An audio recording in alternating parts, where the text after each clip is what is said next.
बस सर साहिल इतना ही काम कराया है। अच्छा।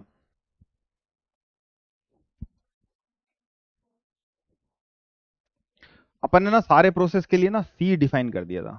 सी क्या होता है? सी इज इक्वल्स होता है सीवी, यानी F by two R plus R upon में वन माइनस अल्फा। है ना, यहां तक पढ़ लिया अपन ने। ये रिजल्ट बहुत इंपॉर्टेंट है और आपको डायरेक्ट कुछ प्रॉब्लम्स देगा। इस पर एक अभ्यास कर लेते हैं मामूली सा। जैसे ये इक्वेशन दिया हुआ है आपको, ये इक्वेशन दिया हुआ है और आपको फाइंड करना है, find specific heat for the given process. और ये गैस लेट से एक मोनोएटॉमिक गैस इस प्रोसेस को अंडरगोइंग कर रही है, तो गैस मोनोएटॉमिक है। एफ बराबर 3 यूज करना है आपको।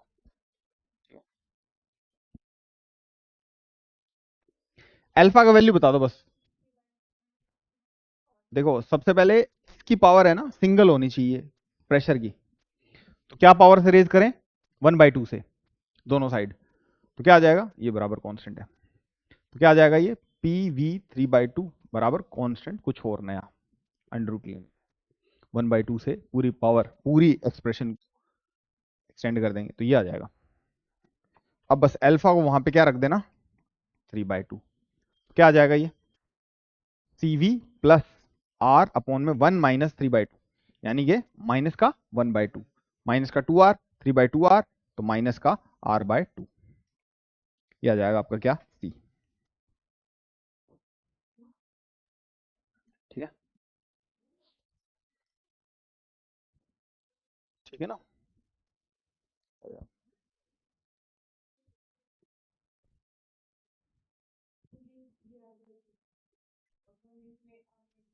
2R, 2R, 2R, 2R। ठीक है।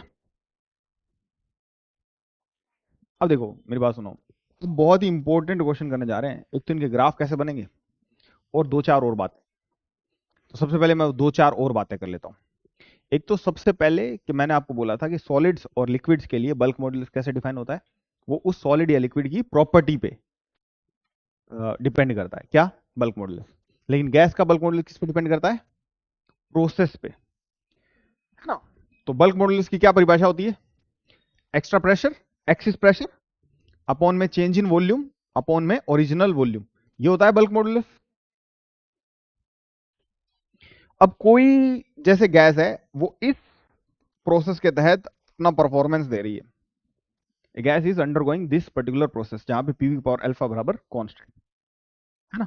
और अपन को निकालना है कि इस गैस का बल्क मॉडुलस क्या होगा। जैसे आपको पेपर में ऐसे टर्म्स भी लिखे जा सकते हैं, जैसे आइसोथर्मल इलास्टिसिटी क्या होगी, एडियाबैटिक इलास्टिसिटी क्या होगी। उसका मतलब है कि एडियाबैटिक प्रोसेस के तहत बल्क मॉडुलस क्या होगा। ऐसा क्लियर है? तो कैसे फाइंड करें? अपन को क्या क्या फाइंड करना है? dP/dV और फिर इनटू में करना है V। इसको ऐसा भी तो लिख सकते हैं ना अपन, V dP/dV। ये तो फाइंड करना है। और dP/dV से एक और चीज पता चलती है, अगर आप पीवी ग्राफ बनाओगे तो dP/dV क्या शो करेगा? उसका स्लोप। तो आइए इसको डिफरेंशिएट करते हैं। किसके रिस्पेक्ट में डिफरेंशिएट करूं ताकि dP/dV आए? V के। तो P फिक्स, अल्फा आगे आ जाएगा और V की पावर अल्फा का हो जाएगा V की पावर अल्फा -1 V के रिस्पेक्ट में, प्लस V की पावर अल्फा फिक्स, इसका हो जाएगा dP/dV, कांस्टेंट का हो जाएगा 0। राइट? ऐसा क्लियर है? ये अपन को क्या निकालना था? dP/dV मात्र। तो क्या हो जाएगा? ये माइनस का P अल्फा V की पावर अल्फा -1 अपॉन में V की पावर अल्फा। अब ऊपर अल्फा से एक कम पावर है और नीचे पूरी अल्फा है। ऊपर 4 पावर है, नीचे 5 है, तो नीचे एक पावर बचेगी, यानी V की पावर एक नीचे बचेगी। अरे हाँ कि नहीं? तो यहां पे क्या आ जाएगा? dP/dV, यानी स्लोप वो हो जाएगा -P/V इंटू में अल्फा। ध्यान से देख लो इसको। और इसको V से मल्टीप्लाई करेंगे, V इंटू में minus dP/dV is equals to bulk modulus. तो बल्क मॉडुलस क्या आ जाएगा? Alpha P। आपको याद होगा कि एडियाबैटिक प्रोसेस का जो एडियाबैटिक इलास्टिसिटी होती है, बल्क मॉडुलस होता है, वो क्या होता है, गामा पी होता है, जिससे अपन साउंड का वेलोसिटी निकालते हैं, जो करेक्शन फैक्टर था लैपलेस का। और न्यूटन के अकॉर्डिंग साउंड कैसे प्रोपेगेट करती है, आइसोथर्मली। तो वहां पे बल्क मॉडुलस की जगह क्या लिखते होते हैं, पी लिखते होते हैं सीधा। अरे याद है, under root B by rho formula होता है वेलोसिटी ऑफ ए वेव का, है ना। तो मेरी बात ध्यान से सुनो कि b इज इक्वल्स हो गया माइनस एल्फा पी। क्या हो गया, माइनस एल्फा पी। और dp बाई dv अलग से नहीं निकालूंगा, इसी के साथ इसको याद रखना, minus P by V into में एल्फा। ये भी बहुत इंपॉर्टेंट टेम्पलेट है। माइनस का निशान p बाई वी, और उसमें माइनस का निशान, सॉरी माइनस का निशान नहीं आएगा यहाँ पे, बल्क मॉडुलस ऑलवेज पॉजिटिव। और बल्क मॉडुलस क्या होता है, minus V D P by D V. और D P by D V ये, इसके साथ क्या मल्टीप्लाई करना है, माइनस का v, तो माइनस माइनस कट जाएगा, तो क्या आ जाएगा, एल्फा पी।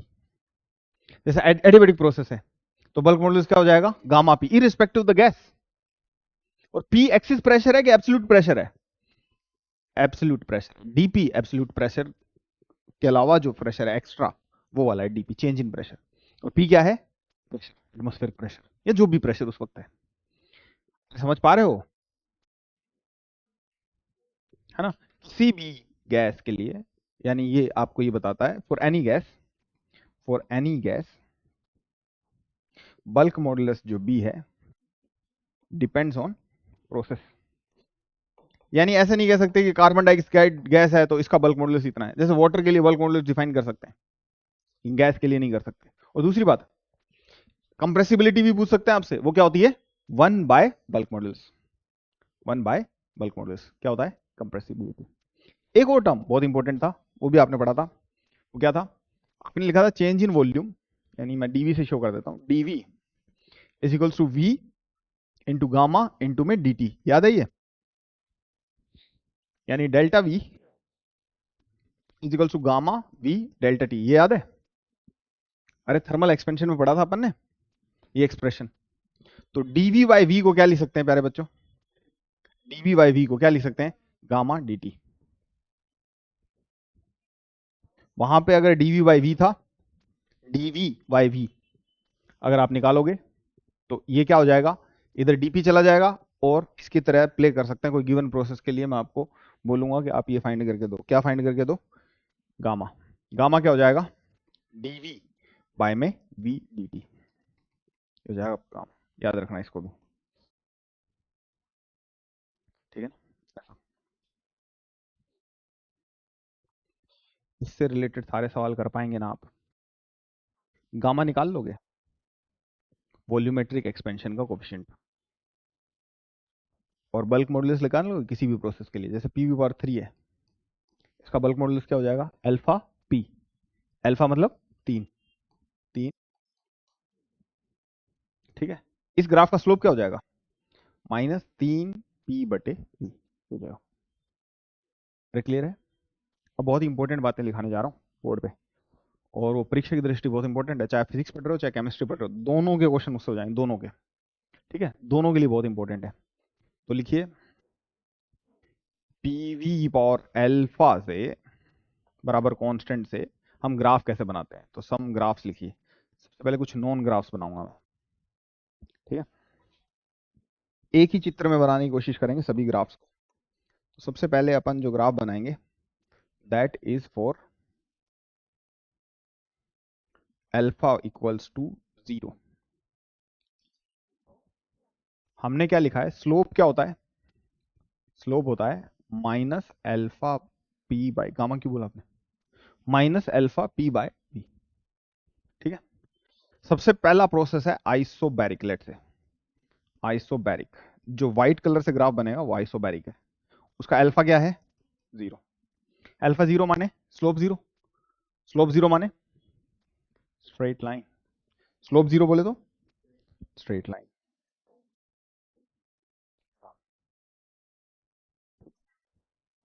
यहाँ पे प्रेशर है और यहाँ पर क्या है, वॉल्यूम।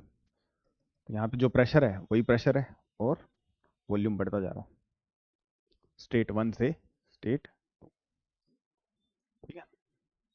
दूसरा प्रोसेस ले लेते हैं आइसोकोरिक, आइसोकोरिक का अल्फा कितना होता है? इनफाइनाइट। तो स्लोप भी आएगा इनफाइनाइट। अरे स्लोप भी कितना आएगा? इनफाइनाइट। आइसोकोरिक प्रोसेस के लिए अपन आइसोकोरिक प्रोसेस को इससे शो करते हैं, आइसोकोरिक, उसका अल्फा कितना है? इनफाइनाइट। तो आइसोकोरिक प्रोसेस ये हो जाएगा स्टेट 1 से। तीसरा प्रोसेस बोलो, तीसरा प्रोसेस बोलिए। आइसोथर्मल। आइसोथर्मल अल्फा हो जाएगा 1, तो स्लोप आ जाएगा -p/v। इससे हम बहुत कुछ जस्टिफाई नहीं करते। जैसे स्लोप p/v आने का मतलब हो गया कि जहां प्रेशर बढ़ेगा तो वहां पे जैसे p/v इंटू 1 करना है स्लोप, है ना। तो स्लोप में अगर प्रेशर बढ़े तो p/v, अगर एक्सपेंशन होगा तो v बढ़ेगा, v बढ़ेगा और p बढ़ेगा, तो स्लोप लगभग वही रहेगा। लेकिन आप एक चीज जरूर कर सकते हैं p/v से, अगर वॉल्यूम बढ़ेगा यानी एक्सपेंशन है और प्रेशर अगर कम होगा तो ये नंबर और कम होगा, यानी स्लोप क्या होता जाएगा? कम होता जाएगा। यानी एक्सपेंशन की तरफ चलेंगे और घटते हुए प्रेशर में चलेंगे तो स्लोप क्या होता जाएगा? कम होता जाएगा। और वैसे भी पता है पीवी बराबर कांस्टेंट होती है इसकी इक्वेशन, पीवी बराबर कांस्टेंट, एक्स वाई बराबर कांस्टेंट, वाई एक्स बराबर कांस्टेंट। तो Y is inversely proportional to X. उसका ग्राफ कैसा आता है? Rectangular hyperbola. तो ये वाला हो जाएगा आइसोथर्मल का, ऐसा हो जाएगा आइसोथर्मल का। ठीक है। चौथा जो सबसे पेक्यूलियर प्रोसेस, नॉन प्रोसेस है, वो है adiabatic process. Adiabatic process, adiabatic process. Alpha बराबर गामा। गामा 1 से बड़ा है कि छोटा? बड़ा। तो इसका नेगेटिव में स्लोप का अमाउंट ज्यादा रहेगा, यानी ये ज्यादा तेजी से गिरेगा। यानी स्लोप हर वक्त, इसका कहीं स्लोप है क्या? इस पॉइंट पे इसका स्लोप है। एडियाबैटिक जब इस पॉइंट से पास हो बाई चांस अगर, तो उसका स्लोप इस पॉइंट पर क्या होगा? ज्यादा ज्यादा स्टीप ग्राफ होगा वो। अरे मेरी बात समझे कि नहीं? ज्यादा स्टीप।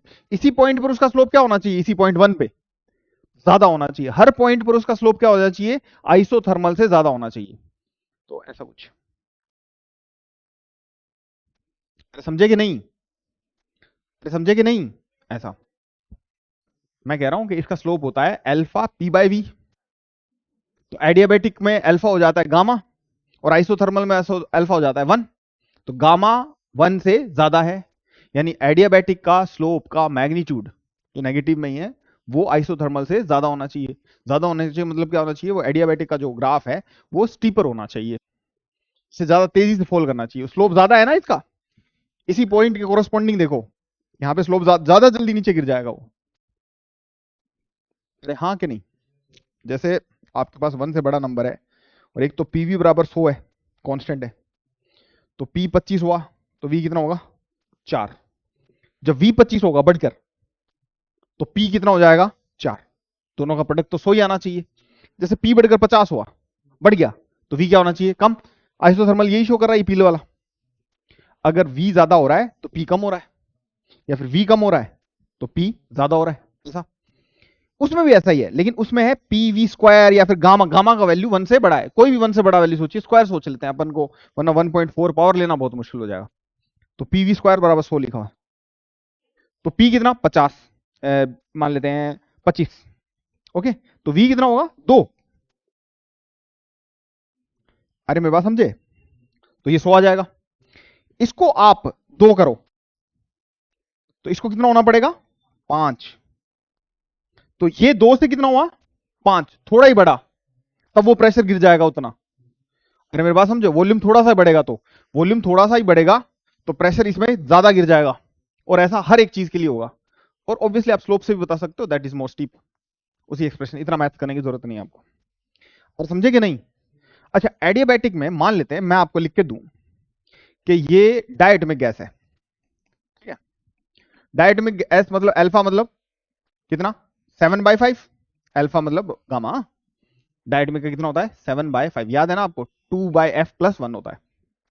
2 डायटोमिक का 5+1, 7/5 यानी 1.4। मोनोटोमिक का गामा कितना होता है? 2/f+1 यानी कितना? 5/3। ये सब याद ही आपको, केमिस्ट्री में पढ़ा रखे लोगों ने। 5/3 क्या है ये? गामा 5/3 ज्यादा बड़ा है या 7/5? 5/3, यानी गामा जिसका ज्यादा बड़ा होगा वो ज्यादा तेजी से गिरता है ना। तो इन दोनों में से आपको पहचानना हो कि कौन सा एडियाबैटिक कौन सा है। तो ये एडियाबैटिक अगर डायटोमिक है तो ये कौन सा होगा? Mono atomic. अरे कुछ समझ में आया क्या आपको?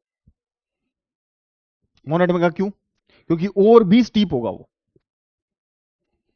अरे समझ में आ रही है क्या बात? 1 से 2 पर आप कहीं भी जाइए, 1 से 2, 1 से यहाँ पे 3 पे चले गए तो यहाँ पे 4, यहाँ पे 5, 1। सबसे स्टीपेस्ट कौन सा होगा इसमें से?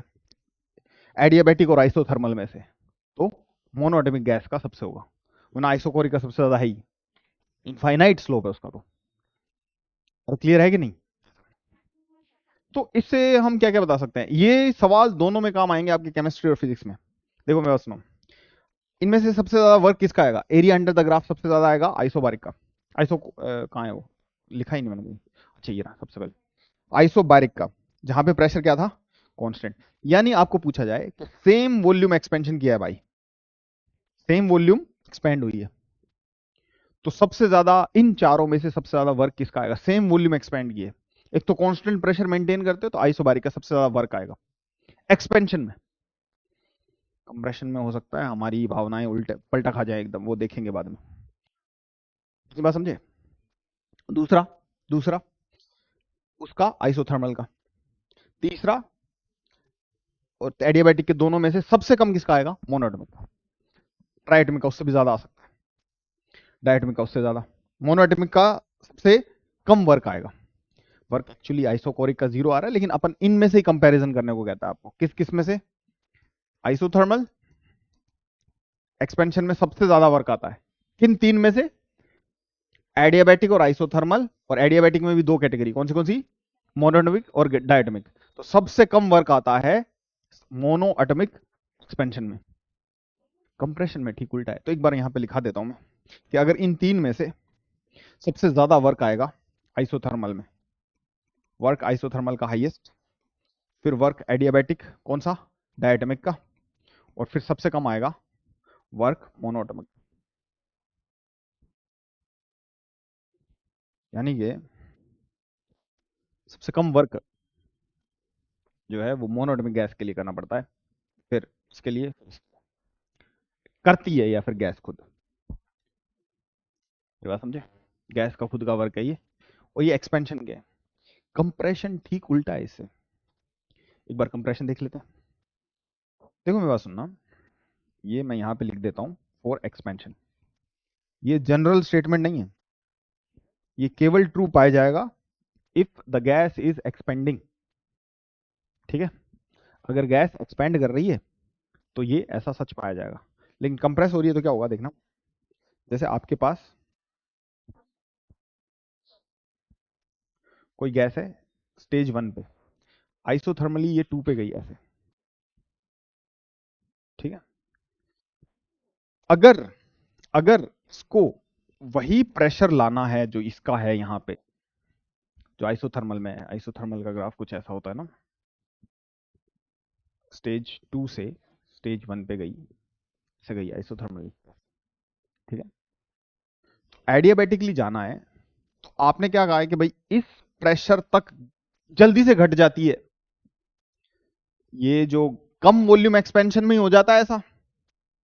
इतने वॉल्यूम एक्सपेंशन में तो बहुत ज्यादा प्रेशर हो जाएगा, बढ़ जाएगा। कुछ मेरी बात समझे कि नहीं समझे? मेरी बात सुनो ध्यान से, कि आपने वॉल्यूम कम करी तो प्रेशर जाके कुछ हो गया 100, 200, 500। इतनी वॉल्यूम अगर आप एडियाबैटिकली कम करेंगे तो प्रेशर इतना ही बढ़ेगा या फिर बहुत ज्यादा बढ़ जाएगा? बहुत ज्यादा बढ़ जाएगा। वजह क्या है? वो पीवी की स्क्वायर वाला ही रिलेशन, सेम टू सेम। उधर से भी तो तेजी से बढ़ेगा वही मामला। अरे जैसे मान लीजिए ये बहुत ऐसे ऐसे आइसोथर्मल का होता है एक्सपेंशन का, तो हम यहां से ऐसा कह रहे हैं कि ये प्रेशर है, ये वॉल्यूम है, ये स्टेट 1 है। स्टेट 2 से अपन को ये वॉल्यूम अटेन करनी है, ये वाली वॉल्यूम।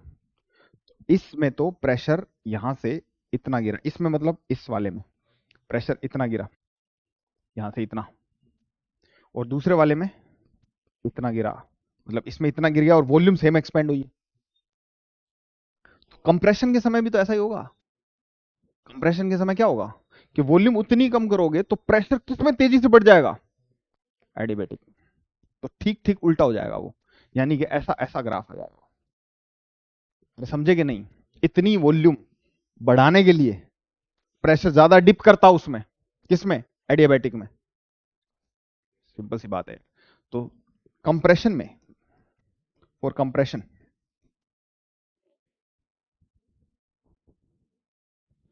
वर्क डन सबसे ज्यादा किसका होगा, वर्क डन एडियाबैटिक सबसे ज्यादा, और वर्क डन आइसोथर्मल उससे। एडियाबैटिक में ही कौन से का वर्क सबसे ज्यादा, मोनोएटमिक का। वर्क डन एडियाबैटिक मोनो का। ये मोनो डाया इन पे सब पे निर्भर करता है, सीपी और सीवी, और सीपी और सीवी वाला प्रोसेस वाली प्रोसेस इक्वेशन है एडियाबैटिक की इक्वेशन। Work done adiabatic mono, work done adiabatic dia. तो कुछ समझ में आया? समराइज करूं मैं इस बात को। एक्सपेंशन के समय सबसे ज्यादा वर्क होगा आइसो, इनमें से आइसोथर्मल। आइसोबैरिक का तो बहुत ऑब्वियस है ना, उसी वॉल्यूम एक्सपेंड करेंगे तो सीधे ही। ठीक है, इनमें से सबसे ज्यादा होगा आइसोथर्मल का, उसी वॉल्यूम एक्सपेंड करेंगे तो। सबसे कम होगा एडियाबैटिक मोनोटोमिक का। किस लॉजिक से आप देख लेना, है ना, बहुत जल्दी से गिर जाएगा तो एरिया अंडर द कर्व बहुत कम आएगा। और कंप्रेशन के समय ऐसा उल्टा है, आपको प्रूव करके दे दिया मैंने। ये बात क्लियर है? तो वो जो पीवी की पावर अल्फा जो स्टेटमेंट है ना, वो आपकी हर जगह बहुत हेल्प करता है गैस के बारे में जानने के लिए, और गैस का फेट जानने के लिए। अगर आपको क्या पता है, अल्फा पता है तो। अल्फा पता है तो आपको क्या क्या पता होता है, अल्फा पता है तो सी पता है, डब्लू पता है। डब्लू कैसे पता है, N R D T upon में 1 - अल्फा। सी भी अभी अभी आज ही किया है, सी कैसे पता है। स्लोप पता है, स्लोप पता है, बल्क मॉडुलस पता है, कंप्रेसिबिलिटी पता है, और वॉल्यूमेट्रिक एक्सपेंशन का कोएफिशिएंट पता है। अगर आप केवल और केवल क्या पता है, अल्फा पता है तो। अरे क्लियर है? अब ग्राफ से रिलेटेड क्वेश्चन बहुत सारे आप किताबों में मिल जाएंगे, तो आप देख लेना। क्या क्या देखेंगे, एक तो ग्राफ के नीचे का एरिया, पीवी ग्राफ का एरिया क्या देता है आपको, पीवी ग्राफ का एरिया क्या देता है, वर्क देता है। पीवी ग्राफ के नीचे का एरिया मतलब वॉल्यूम एक्सिस का, ऑब्वियसली सब डिस्कस कर चुके हैं। ठीक है, और एक जैसे आपको हीट पूछे और आपने इसका एरिया निकाल लिया, तो आपने क्या निकाल लिया, इंडिविजुअली वर्क निकाल लिया। तो हीट पूछेंगे तो क्या करेंगे ना, अगर बाई चांस आपके पास हिंट होगी एक, तो F/2V, अगर गैस का नाम लिखा है तो F पता चल जाएगा। F/2V क्या होगी, यहां पर इंटरनल एनर्जी होगी, और यहां पर इंटरनल एनर्जी क्या होगी, F/2 P2V2, और वहां पर होगी P1V1। ऐसे करके हीट निकाल लेंगे। हीट कैसे निकलेगी, first law of thermodynamics use करना, Q is equals to delta U plus W। ठीक है, ये निकालना है, तो ये पता है, ये पता है, तो वो निकल जाएगा। तो क्लियर है सारे बच्चों को? तो that's all about first law of thermodynamics. First law of thermodynamics के बारे में इतनी जानकारी काफी है।